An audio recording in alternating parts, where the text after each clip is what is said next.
Magandang gabi po sa inyong lahat. Tayo po ay magsisimula na sa ating banal na misa. Isama po natin sa ating panalangin ang pasasalamat ni Connie Garcia para sa kanyang kaarawan.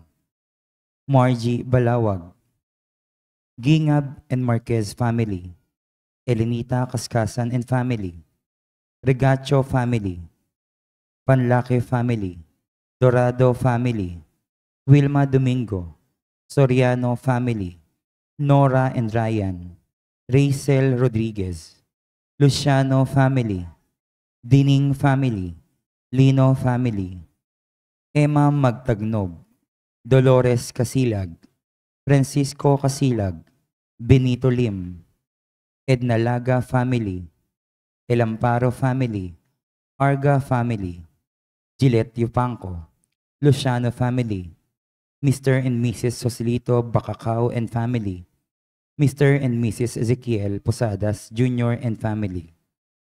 Panalangin para sa mga natatanging kahilingan sa agarang pagaling nila Emelita and Amelito Sevilla, Eduardo Ramirez, Ronald Salamat, Rolando and Danilo de los Santos, Mildred Recla, Zeni Lago, Rodrigo Ramirez, Rebecca Liserio, Mirna Fangilinan, Aida Concepcion, Maxine Aguado, Timothy Paul Quizmundo, Jess Daniel Benaventura. Panalangin para sa natatanging kahilingan ni Ronald Salamat, Gillette Yupanco, Haji and Ferdy Del Mundo, Vanji Villanueva and family, Gingab and Marquez family.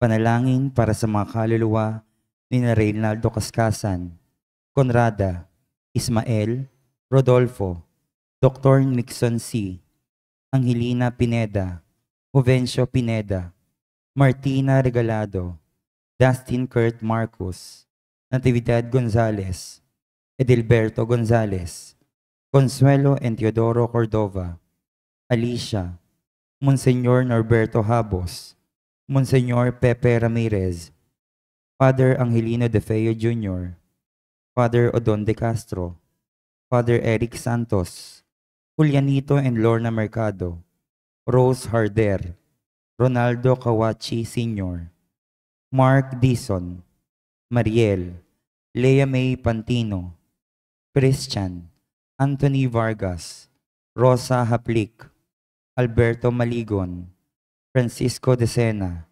Pasencia de Lenya, Teresita Tiocson, Ramiro de Sena, Maria Alona de Sena, Antonio Consuelo, Indrian, Amodito, Corazon, Alihaey, Nemesio, Victor, Ana, Juliana, Vicente, Ana Kena, Jose, Eric Edlaga, Rosario Brown, Chofila, Juanito, Daisilin, Lore, Francisco, Rinaldo, Melbeza, Diomey, Basilio, Ramon, Nelia, Elsa, Teodoro, Julia, Adan, Conrado, Heidi, Hector, Recaredo, Emerenciana, Lydia Daisilin, Juanito, Chofila,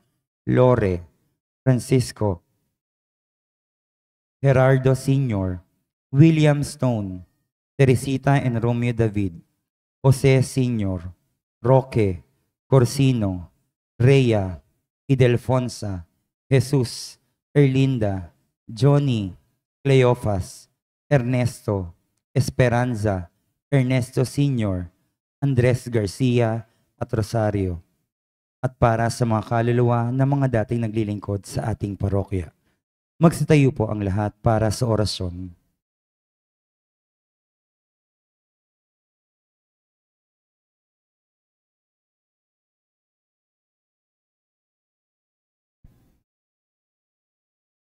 Sa ngalan ng Ama at ng Anak at ng Espiritu Santo. Amen. Ang anghel ng Panginoon ay nagbalita kay Santa Maria. At siya'y naglihila lang ng Espiritu Santo. Aba, Ginoong Maria, napupuno ka ng grasya, Ang Panginoong Diyos ay sumasa iyo. Bukod kang pinagpala sa babaeng lahat, at pinagpala naman ang iyong anak na si Jesus. Aba, Ginoong Maria, napupuno ka ng grasya. Ipanalangin mo kaming makasalanan, ngayon at kung kami mamamatay. Amen. Narito ang alipin ng Panginoon. Maganap nawa sa akin ang ayon sa wika mo. Aba, Ginoong Maria, napupuno ka ng grasya, ang Panginoong Diyos ay sumasa iyo. Bukod kang pinagpala sa babaeng lahat, at pinagpala naman ang iyong anak na si Jesus. Santa Maria, Ina ng Diyos, ipanalangin mo kaming makasalanan, ngayon at kung kami mamamatay. Amen.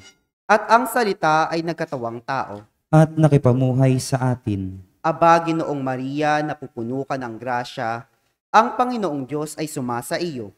Bukod kang pinagpala sa babaeng lahat, at pinagpala naman ang iyong anak na si Jesus. Santa Maria, Ina ng Diyos, ipanalangin mo kaming makasalanan, ngayon at kung kami mamamatay. Amen.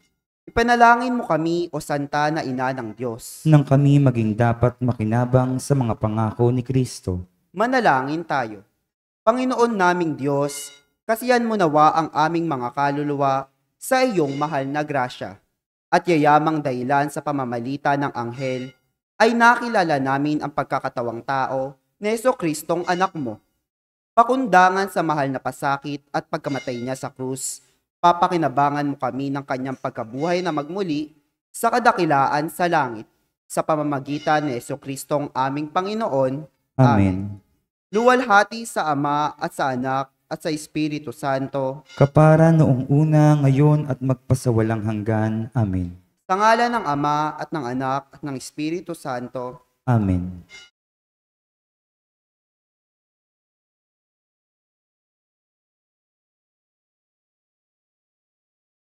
Ipinakikita sa Ebanghelyo si Jesus bilang isang dakilang propeta ng Diyos na nagtuturo ng may kapangyarihan. Maging ang mga masasamang espiritu ay nagpapatotoo kay Jesus bilang isang banal na mula sa Diyos at sila'y sumusunod sa kanyang utos. Ipinagdiriwang natin ngayon ang National Bible Sunday, Sunday of the Word of God at Pro-Life Sunday. Nawa ang salita ng Diyos ang ating maging gabay upang makilala si Jesus bilang Diyos. At ang mamumuno po sa ating banal na pagdiriwang ngayon ay ang ating pong butihing paring panauhin, Reverend Father Benjamin Solamilo.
Sa ngalan ng Ama at ng Anak at ng Espiritu Santo, Amen.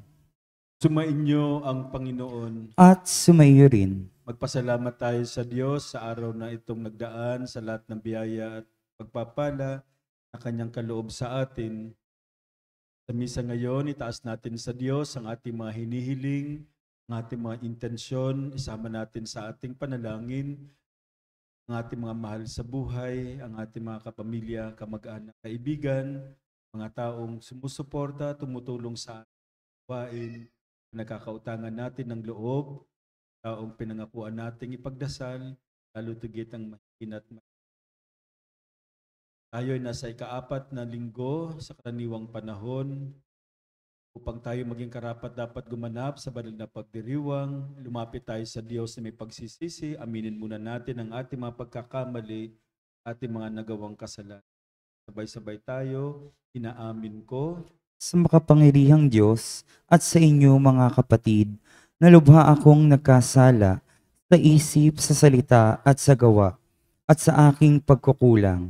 Kaya isinasamo ko sa mahal na Birheng Maria, sa lahat ng mga anghel at mga banal, at sa inyo mga kapatid, na ako'y ipanalangin sa Panginoong ating Diyos. kaawaan tayo ng makapangyarihang Diyos, patawarin tayo sa ating mga kasalanan at patnubayan tayo sa buhay na walang hanggan. Amen.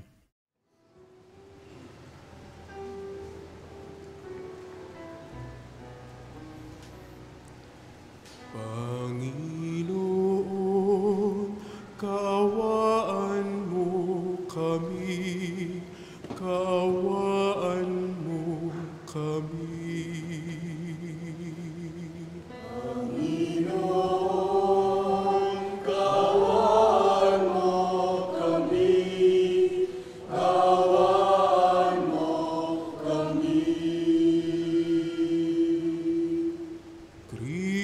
Kristo, kaawaan mo kami, kaawaan mo kami.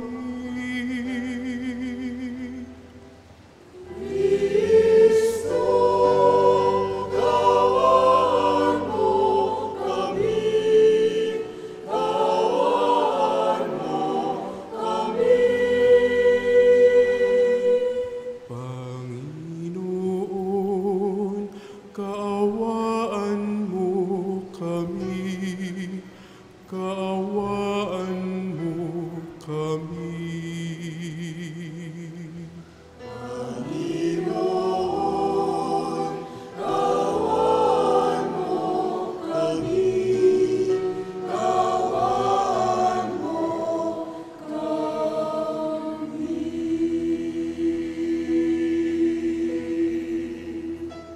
Papuri sa Diyos sa kaitaas.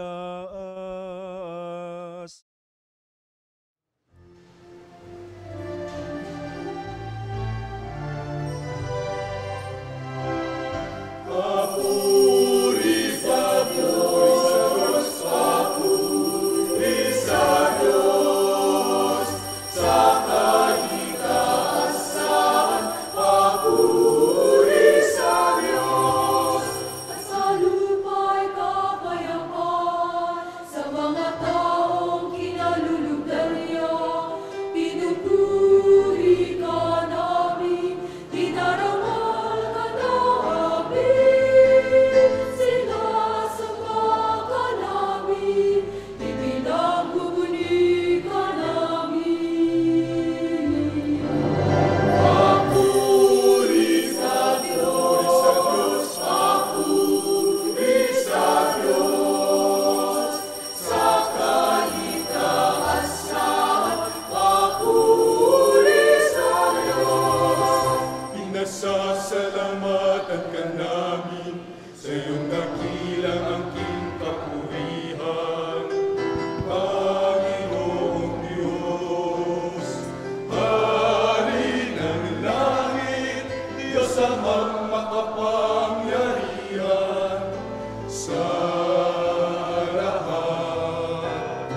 Manalangin tayo.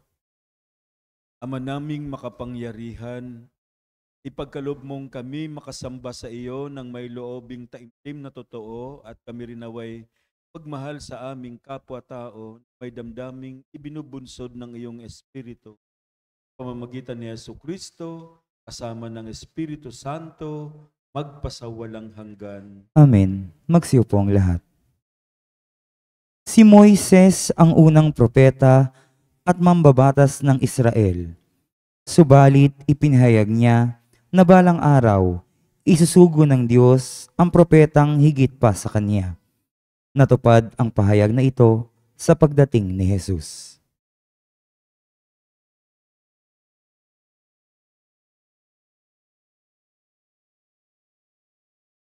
Pagbasa mula sa aklat ng Deuteronomio. Sinabi ni Moises sa mga tao, "Mula sa inyo, pipili ang Panginoon ng propetang tulad ko. Siya ang inyong pakikinggan. Ito'y katugunan sa hiling ninyo sa Panginoon nang kayo'y nagkatipon sa Horeb. Ang sabi ninyo, huwag mo nang iparinig uli sa amin ang tinig ng Panginoon, ni ipakita pa ang kakilakilabot na apoy na ito, pagkat tiyak mamamatay kami." Sinabi naman niya sa akin, "Tama ang sabi nila, kaya pipili ako ng propetang tulad mo. Sa kanya ko ipasasabi ang ibig kong sabihin sa kanila. Sino mang hindi makinig sa kanya ay mananagot sa akin. Ngunit tiyak na mamamatay ang propetang mangangahas magsalita sa pangalan ko nang hindi ko pinahihintulutan o magsalita sa pangalan ng alinmang Diyos-Diyosan." Ang salita ng Diyos. Salamat sa Diyos. Salmong tugunan sa pamamagitan ng pag-awit. Panginooy inyong dinggin, huwag niyo siyang salungatin.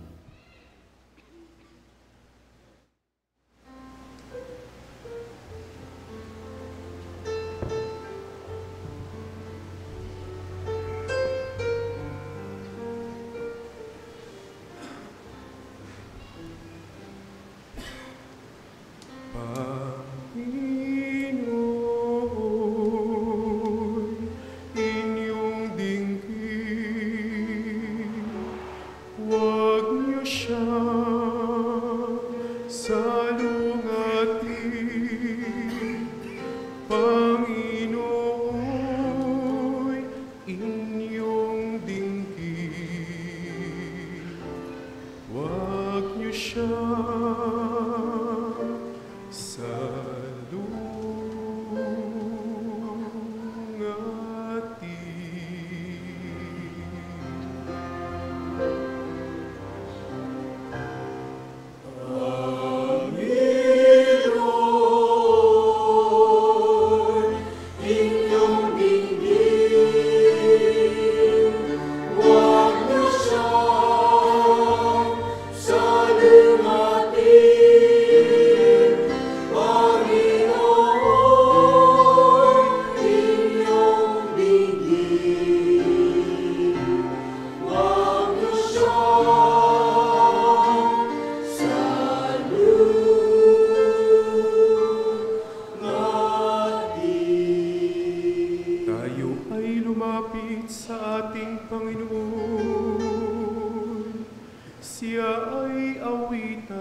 ating papurihan ng batong kublihan, natit kalakasan. Tayo ay lumapit sa kanyang harapan na may pasalamat. Siya ay purihin ng mga awitin, may tuwa at galak.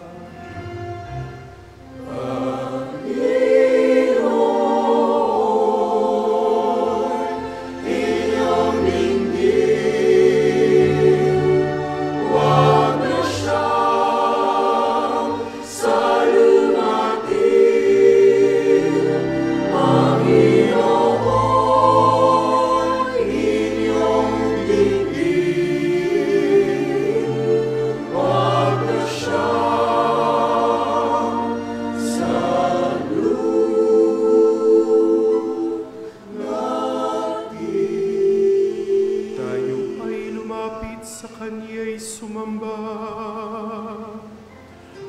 magbigay galak. Lumuhod sa harap nitong Panginoon, sa ating lumalang. Siya ang ating Diyos, tayo ay kalinga niyang mga hirap. Mga tupa tayo, inaalagaan.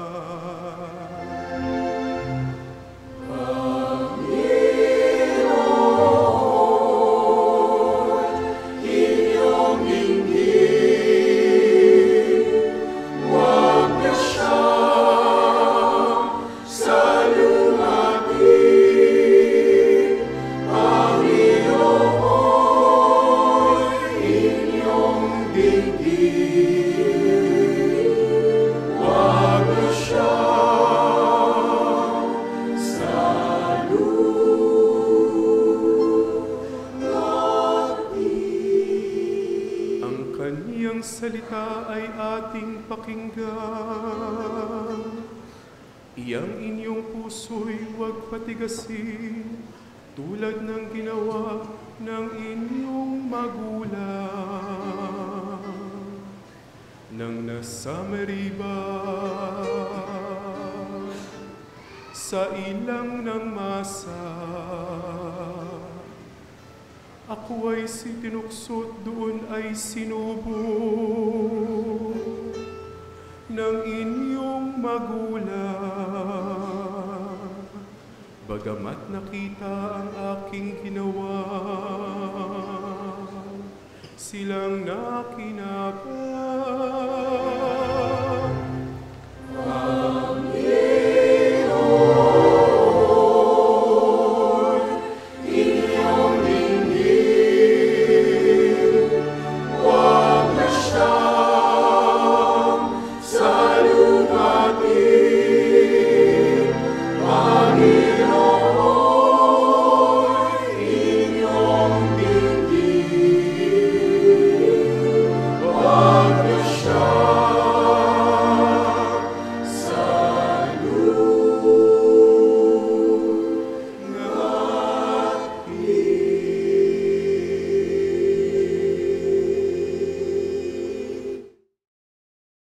Bagamat malaya ang lahat na maglingkod ayon sa kanyang katayuan sa buhay, naniniwala si San Pablo na higit na malayang makapaglilingkod sa Panginoon ang Kristiyanong walang asawa.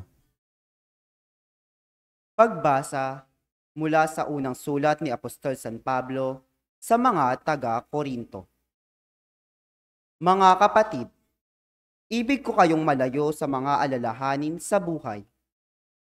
Ang pinagsusumikatan ng lalaking walang asawa ay ang mga gawain ukol sa Panginoon, sapagkat ibig niya maging kalugod-lugod sa Panginoon.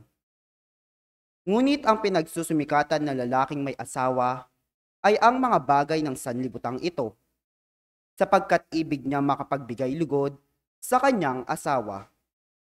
Dahil dito'y hati ang kanyang pagmamalasakit. Gayon din naman, ang pinagsisinikapan ng dalaga o babaeng walang asawa ay ang mga bagay na ukol sa Panginoon, sapagkat ibig niyang maitalaga ng lubusan ang sarili sa paglilingkod sa Panginoon. Subalit nang iniintindi ng babaeng may asawa ay ang mga bagay ng sanlibutan ito, sapagkat ibig niya makapagbigay lugod sa kanyang asawa. Sinasabi ko ito upang tulungan kayo. Hindi ko kayo hinihigpitan. Ang ibig ko'y madala kayo sa maayos na pamumuhay at nang lubusan kayo makapaglingkod sa Panginoon. Ang salita ng Diyos. Salamat sa Diyos. Magsitayo ang lahat.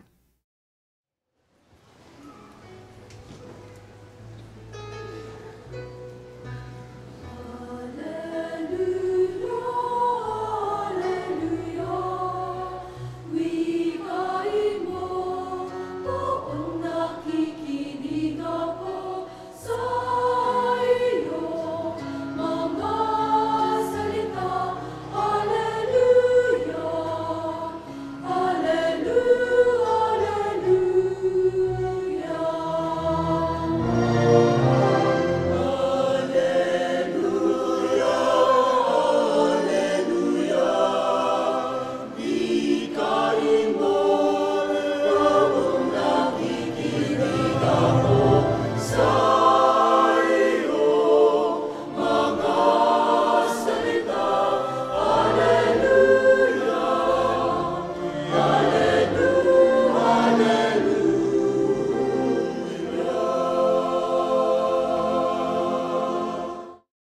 Sumainyo ang Panginoon. At sumaiyo rin. Ang mabuting balita ng Panginoon ayon kay San Marcos. Papuri sa iyo, Panginoon.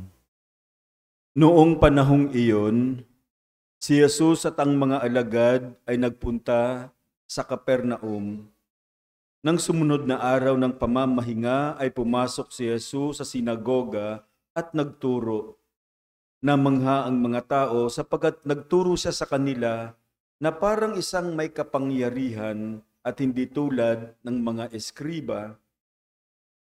Bigla namang pumasok sa sinagoga ang isang lalaking inaalihan ng masamang espiritu at sumigaw, "Ano ang pakialam mo sa amin, Jesus na taga Nazaret? Naparito ka ba upang puksain kami? Kilala kita. Ikaw ang banal na mula sa Diyos." Ngunit iniutos ni Jesus sa masamang espiritu, "Tumahimik ka, lumabas ka sa kanya." Pinapangisay ng masamang espiritu ang tao at sumisigaw na lumabas.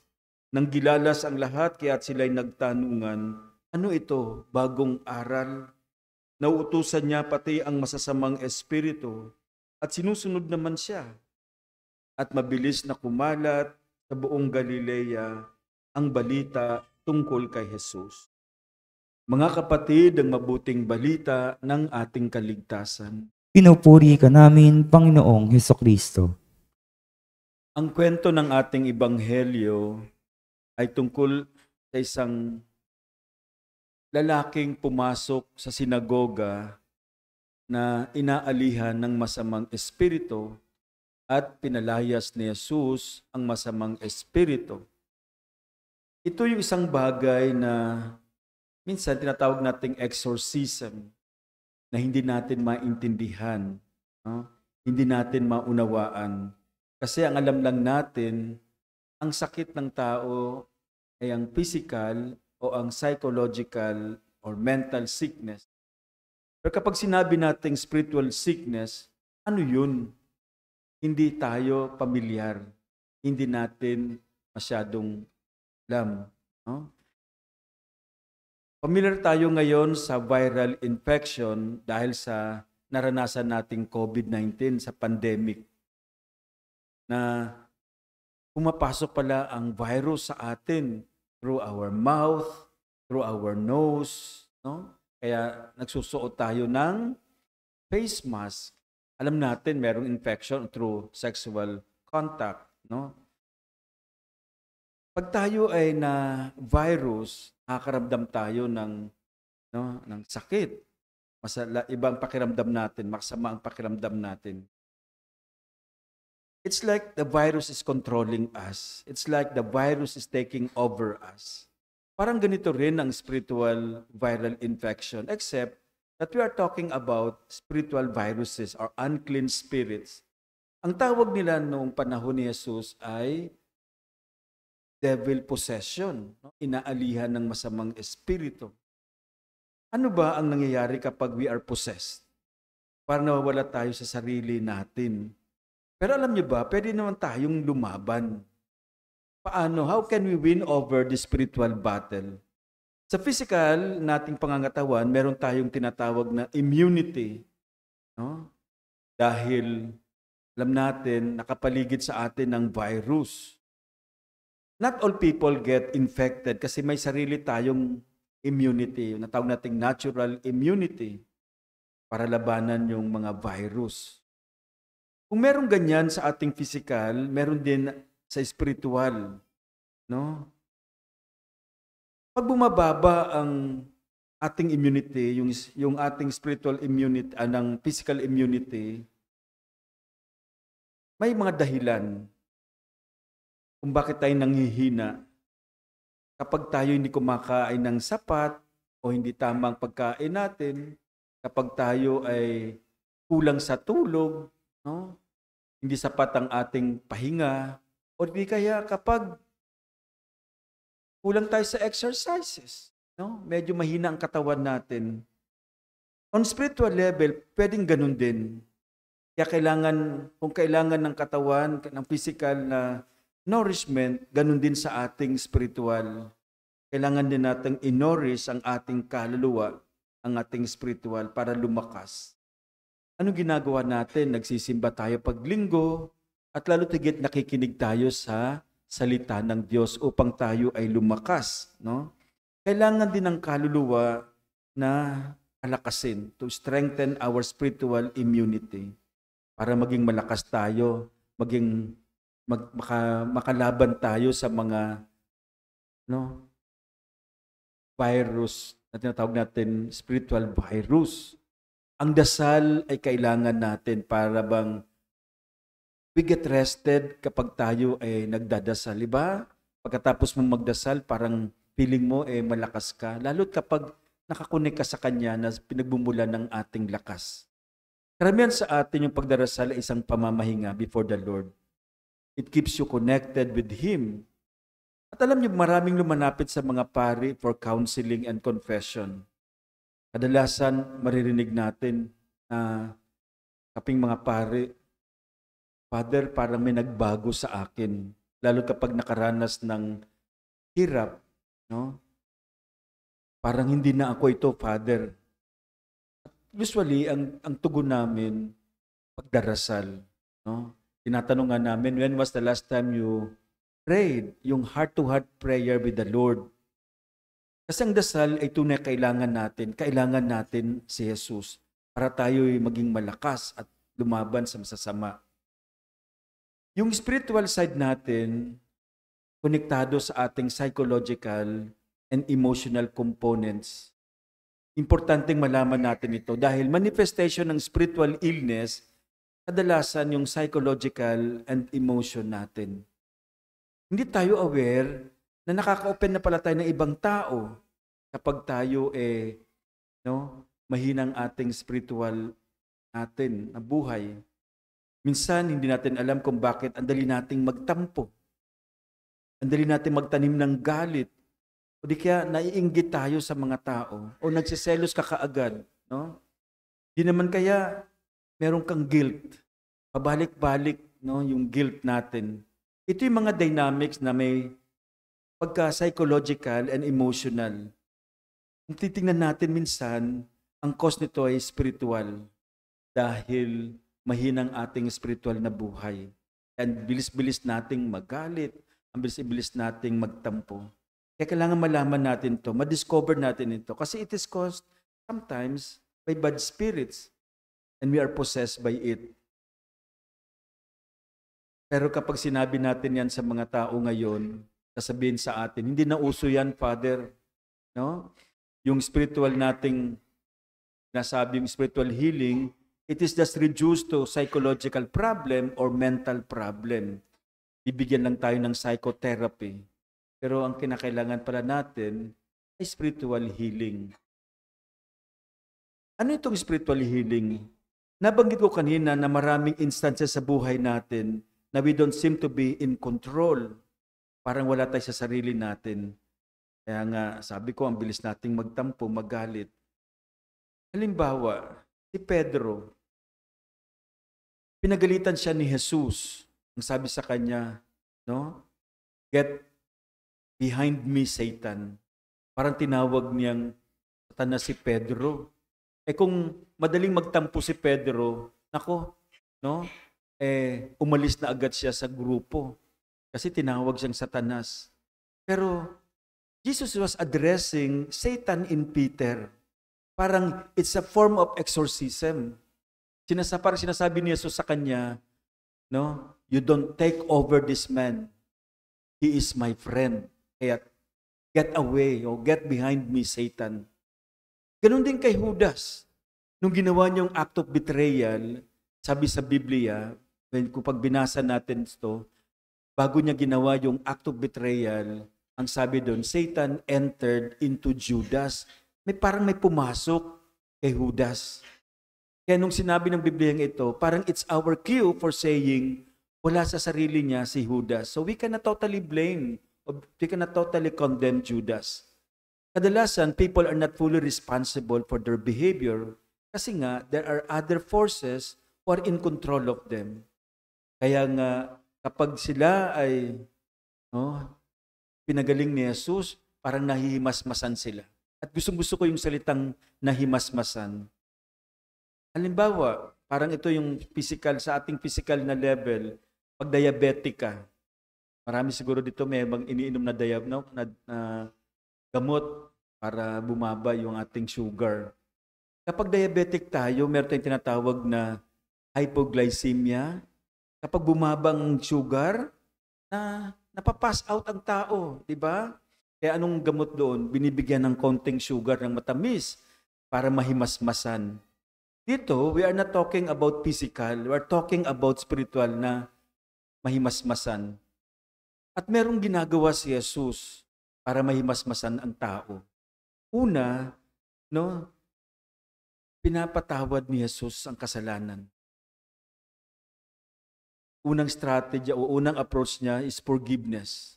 Tulad sa Mark chapter 2, yung taong lumpo, the crippled man, nilapitan ni Jesus. Ang sabi ni Jesus sa kanya, "My son, your sin is forgiven." Tingnan nyo, forgiveness is something spiritual, but Jesus is dealing with physical. Nung pinagaling niya yung taong lumpo, sabi niya, "Anak, pinatawad ka na sa iyong kasalanan." Marahil ang physical na sakit na lumpo, itong taong ito, ang pinagmumulan niya is spiritual illness. Ano ba ang crippling experiences natin kapag tayo ay nakagawa ng malaking kasalanan? Minsan nakikripple tayo dahil sa guilt natin. Kapag marami na tayong nagawang malalaking kasalanan, nakaka-guilty at nakaka-cripple sa atin. Some people are crippled because of guilt, because they did something wrong. Pangalawang approach ni Jesus ay yung care o yung pagiging compassionate niya. Naalala niyo nung pinagaling niya yung ketongin? Paano niya pinagaling yung isang ketongin? Hinawakan niya. Parang pinaramdam niya sa kanya yung kanyang pagmamahal. In ancient time, ang sakit na ketong ay hindi lang physical sickness. They believe that it is something like a curse. Diba? Anong ginawa ni Jesus? Pinadaman niya sa may sakit na ketong ang pagmamahal, yung kanyang care. Hinawakan niyang may sakit na ketong. Look what does touch can do to the person. Kasi alam niyo ba, pinandidirihan yung taong may ketong. Hindi na sila tinatanggap. In fact, tinataboy na sila. At lalo silang nagkakasakit dahil parang feeling nila they are left, parang left out sila kahit ng pamilya nila. Hindi na sila tinatanggap. Tinataboy na rin sila ng kanilang pamilya. Yet Jesus touched them. Kaya gumaling itong may sakit.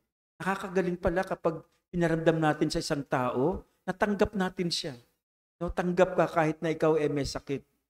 Kaya lumalakas ang tao kapag feeling niya may nag-aalaga, may nagmamahal. Bakit tayo hahawak?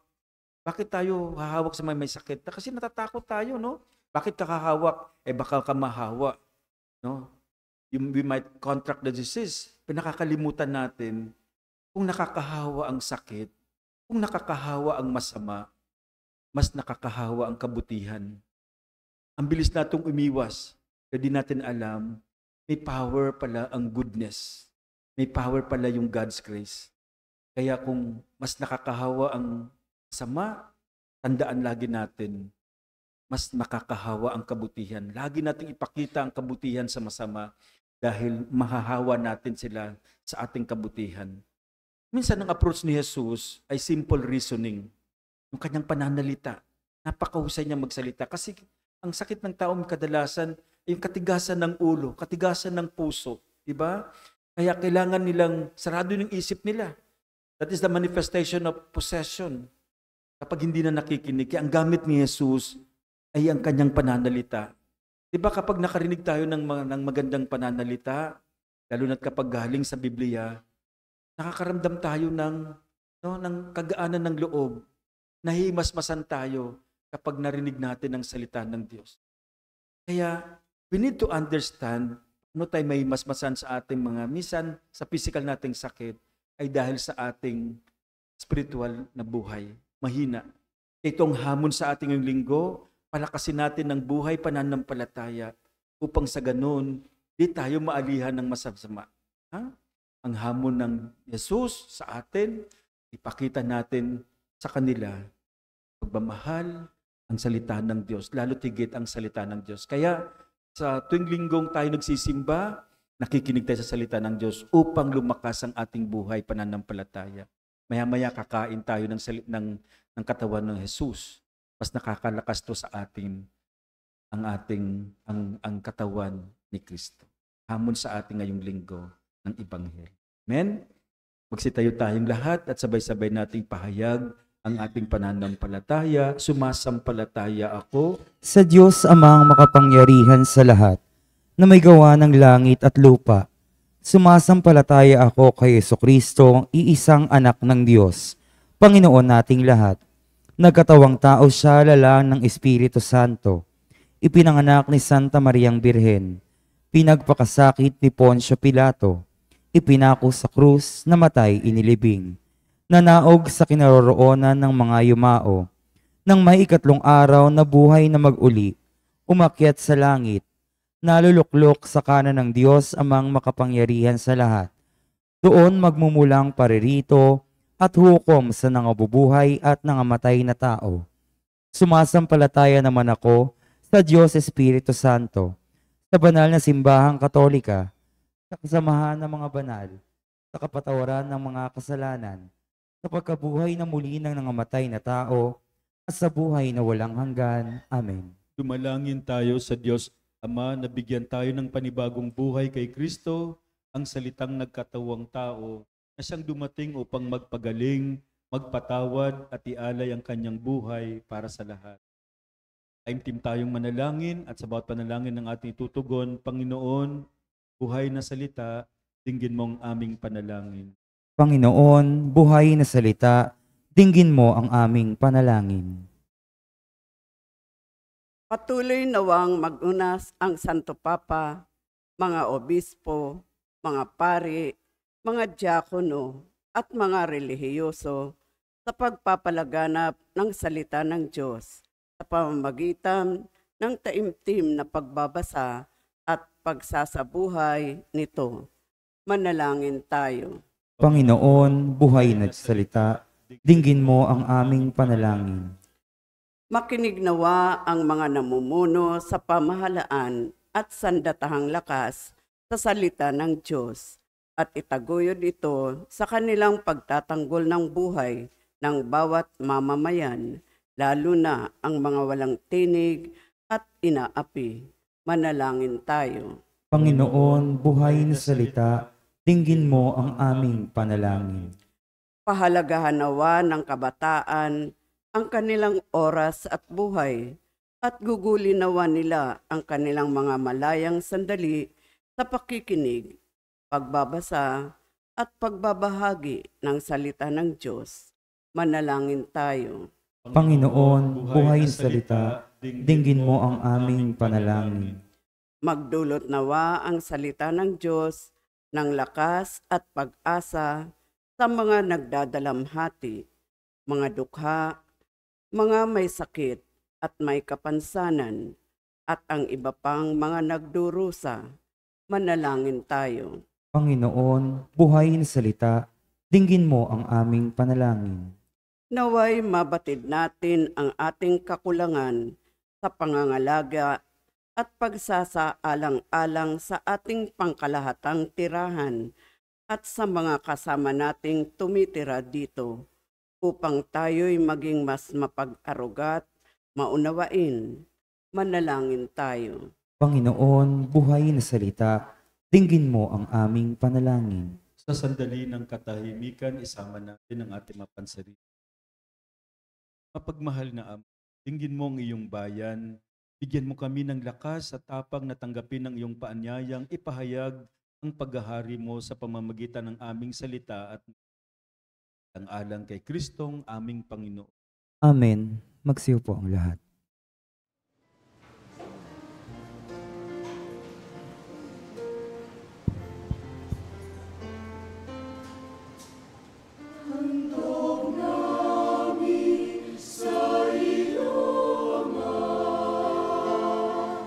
Ang tinapay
Manalangin kayo mga kapatid upang ang paghahain natin ay kalugdan ng Diyos Amang makapangyarihan. Tanggapin nawa ng Panginoon itong paghahain sa iyong mga kamay, sa kapurihan niya at karangalan, sa ating kapakinabangan, at sa buong sambayanan niyang banal. Ama naming lumikha, ang mga alay na ngayon aming inihahanda sa hapag na ito na iyong dambana, ay iyong tanggapin at gawaran ng pagpapala upang mapagsaluhan namin ang kaligtasan mong ginawa.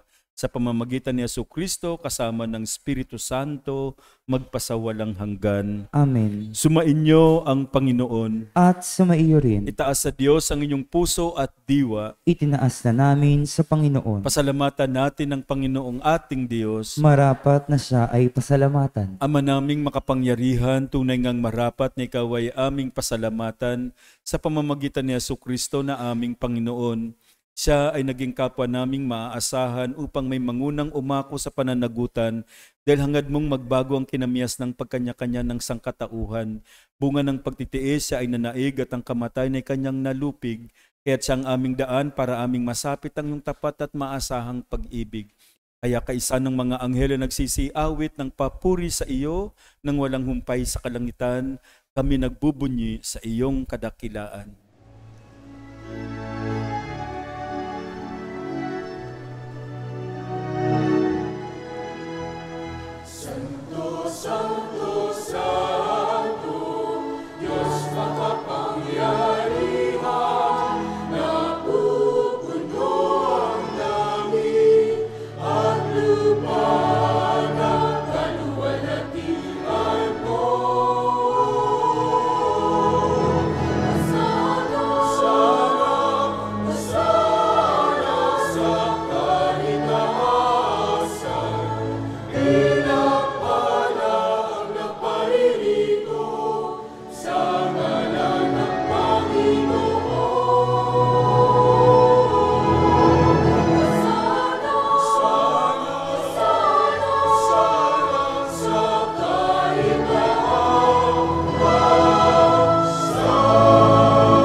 Ama naming banal, ikaw ang bukal ng tanang kabanalan, kaya't sa pamamagitan ng iyong Espiritu, gawin mong banal ang mga kaloob na ito upang para sa amin maging katawan at dugo ng aming Panginoong Jesucristo. Bago niya pinagtiis ang kusang loob na maging handog, hinawakan niya ang tinapay, pinasalamatan kaniya. Pinaghati-hati niya iyon, iniabot sa kanyang mga alagad at sinabi, "Tanggapin ninyong lahat ito at kanin, ito ang aking katawan na ihahandog para sa inyo."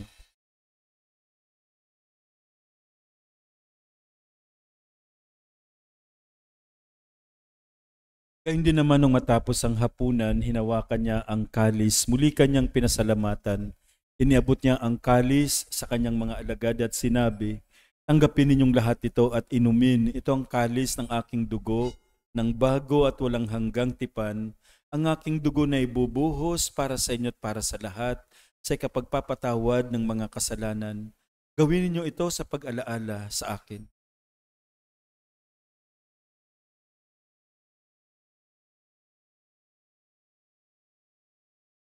Ipagmunyi natin ang misteryo ng pananampalataya.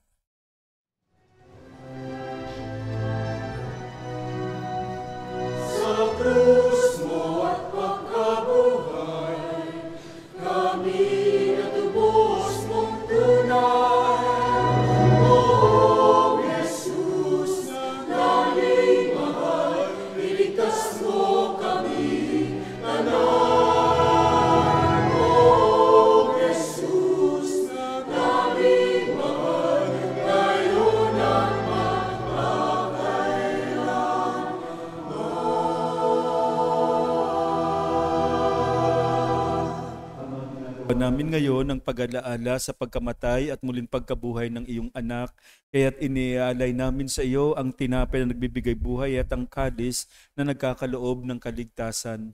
Kami nagpapasalamat dahil kami iyong minarapat na tumayo sa harap mo para maglingkod sa iyo. Isinasamo namin kami magsasalo-salo sa katawan at dugo ni Kristo, ay mabuklod sa pagkakaisa sa pamamagitan ng Espiritu Santo. Amalingapin mo ang iyong simbahang laganap sa buong daigdig. Puspusin mo kami sa pag-ibig kaysa ni Francisco na aming Papa, ni Jose na aming obispo at ng tanang kaparian, alalahanin mo rin ang mga kapatid naming nahimlay nang may pag-asang sila'y muling mabubuhay, gayon din ang lahat ng mga pumanaw. Kawan mo sila at patuloyin sa iyong kaliwanagan. Kawan mo at pagindapatin kaming lahat na makasalo sa iyong buhay na walang wakas, kaysa ng mahal na Birheng Maria na ina ng Diyos, si San Jose ang kanyang butihing kabiyak, kaysa ng mga apostol at ng lahat ng mga banal na namuhay dito sa daigdig ng kalugod-lugod sa iyo. May ipagdiwang nawa namin ang pagpupuri sa kararangal mo sa pamamagitan ng iyong anak na aming Panginoong Jesucristo. Sa pamamagitan ni Kristo, kasama niya at sa Kanya, ang lahat ng parangal at papuri ay sa iyo, Diyos Amang makapangyarihan, kasama ng Espiritu Santo, magpasa.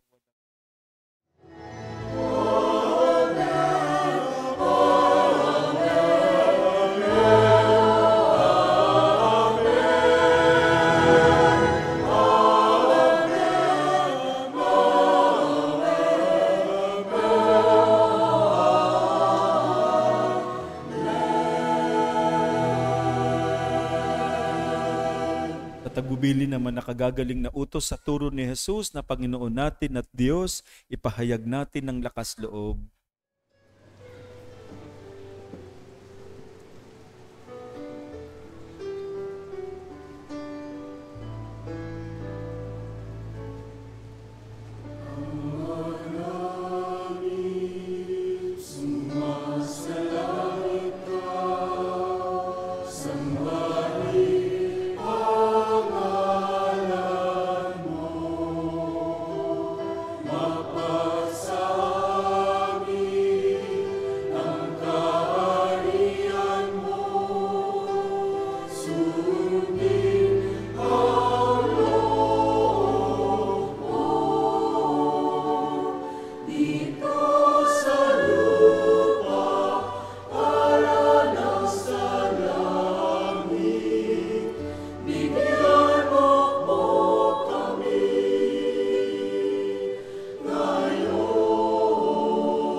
Hinihiling namin kami, Adya, sa lahat ng masama, pagkalooban ng kapayapaan, araw-araw iligtas sa kasalanan at ilayo sa lahat ng kapahamakan, samantalang aming pinananabikan ng dakilang araw ng pagpapahayag ng tagapagligtas naming si Jesucristo.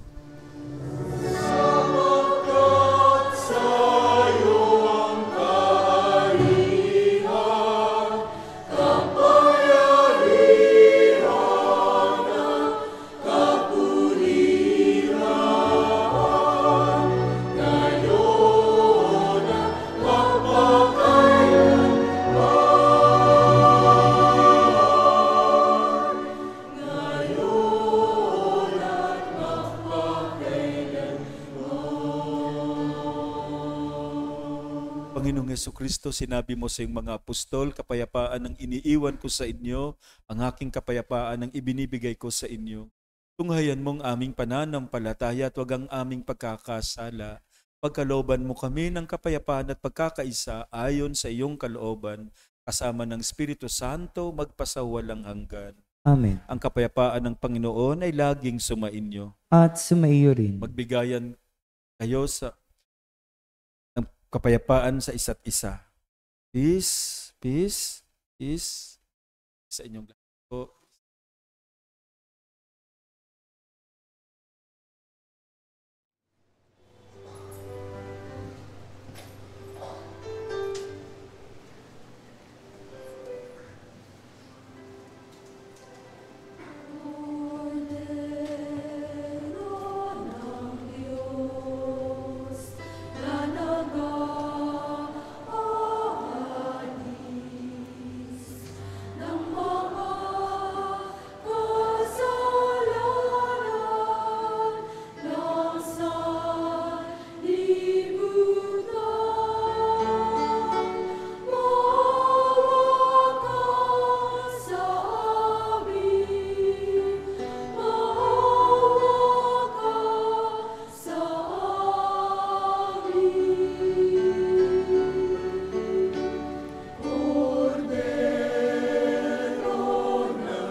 Ito ang kordero ng Diyos, ito ang nag-aalis ng mga kasalanan ng sanlibutan.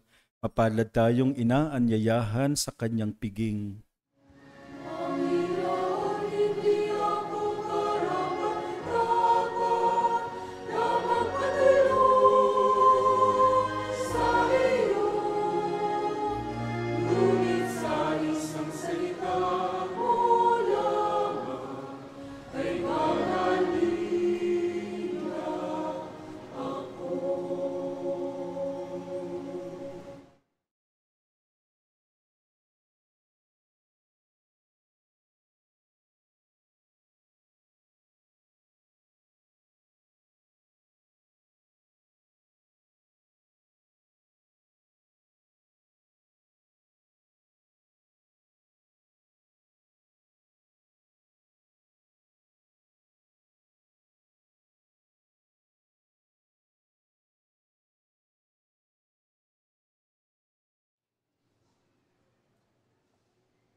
O Diyos,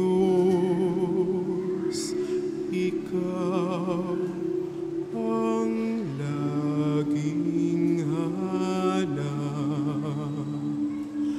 Loob ko'y Ikaw ang tanging hangad.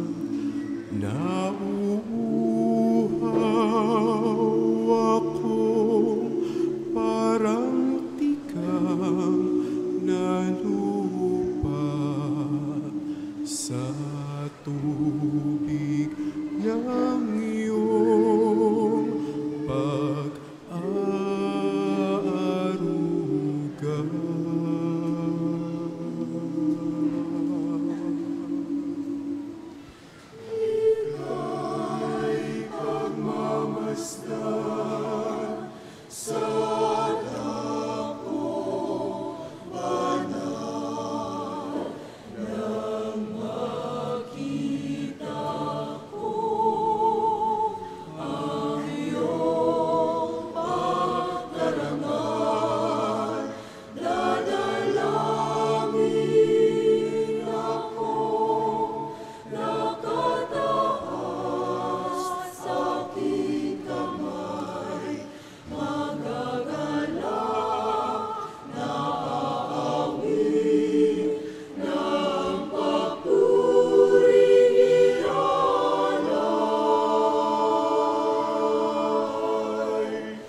Magsitayo ang lahat. Nalangin tayo. Ama naming lumikha ang mga alay. Mapagmahal, kaming nagsipakinabang sa piging na aming kinamtang kaligtasan, ay humihiling na iyong bigyang kaunlaran sa pananampalatayang wagas kailanman, sa tulong ng panubos na ngayon iyong bigay. Kita ni Jesucristo, kasama ng Espiritu Santo, magpasawalang. Amen. Magsiupo ang lahat. Mga paanyaya, sa ika-30 ng Enero hanggang sa unang araw ng Pebrero ay ang Triduum Mass para sa kapistahan ng Mahal na Birhen ng Candelaria. Ang ating banal na misa ay sa ika-6 ng umaga at sa ika-6 ng gabi. Sa ika-2 ng Pebrero ay ang kapistahan ng Mahal na Birhen ng Candelaria. Tayo po ay magkakaroon ng pagbabasbas ng mga kandila sa bawat misa ng ika-6 ng umaga at sa ika-6 ng gabi. Pagkatapos naman ng misa sa gabi ay ang prosesyon para sa kanyang karangalan. Sa ika-3 ng Pebrero ay ang kapistahan ni San Blas. Tayo po ay magkakaroon ng pagbabasbas ng mga lalamunan. Sa darating naman na ika-13 ng Pebrero, bago ang Miyerkules ng Abo ay ang Silab Sala, pagsusunog ng mga lumang palaspas. Maaari na po nating dalhin ang mga lumang palaspas sa ating simbahan. Maraming salamat po. Magsitayo po ang lahat. Sa mga hindi nakatanggap, meron siguro hindi nakatanggap ng hostia, spiritual communion muna lang tayo, ha? Pero patawad po. Alam ng Diyos, yun yung tumanggap ng binigyan na kayo through spiritual communion. Sumainyo ang Panginoon. At sumaiyo rin. Magsiyo kayo samantalang ginagawa ng manaming mapagpala, basbasan mo ng iyong kabanalan, ang iyong sambayanan, upang matagpuan sa iyo ang kaligtasan mula sa kapahamakan at ang katuparan ng tanang inaasam ng kabutihan sa pamamagitan ni Jesucristo kasama ng Espiritu Santo, magpasawalang hanggan. Amen. At ang pagpapala ng makapangyarihang Diyos Ama, Anak at Espiritu Santo ay manaog nawa't mamalagi sa inyo, magpasawalang hanggan. Amen. Natapos ang banal na misa, humayo kayong taglay ang kapayapaan upang ang Panginoon ay mahalin at paglingkuran. Salamat sa Diyos. Amen. Thank you po. God bless you po.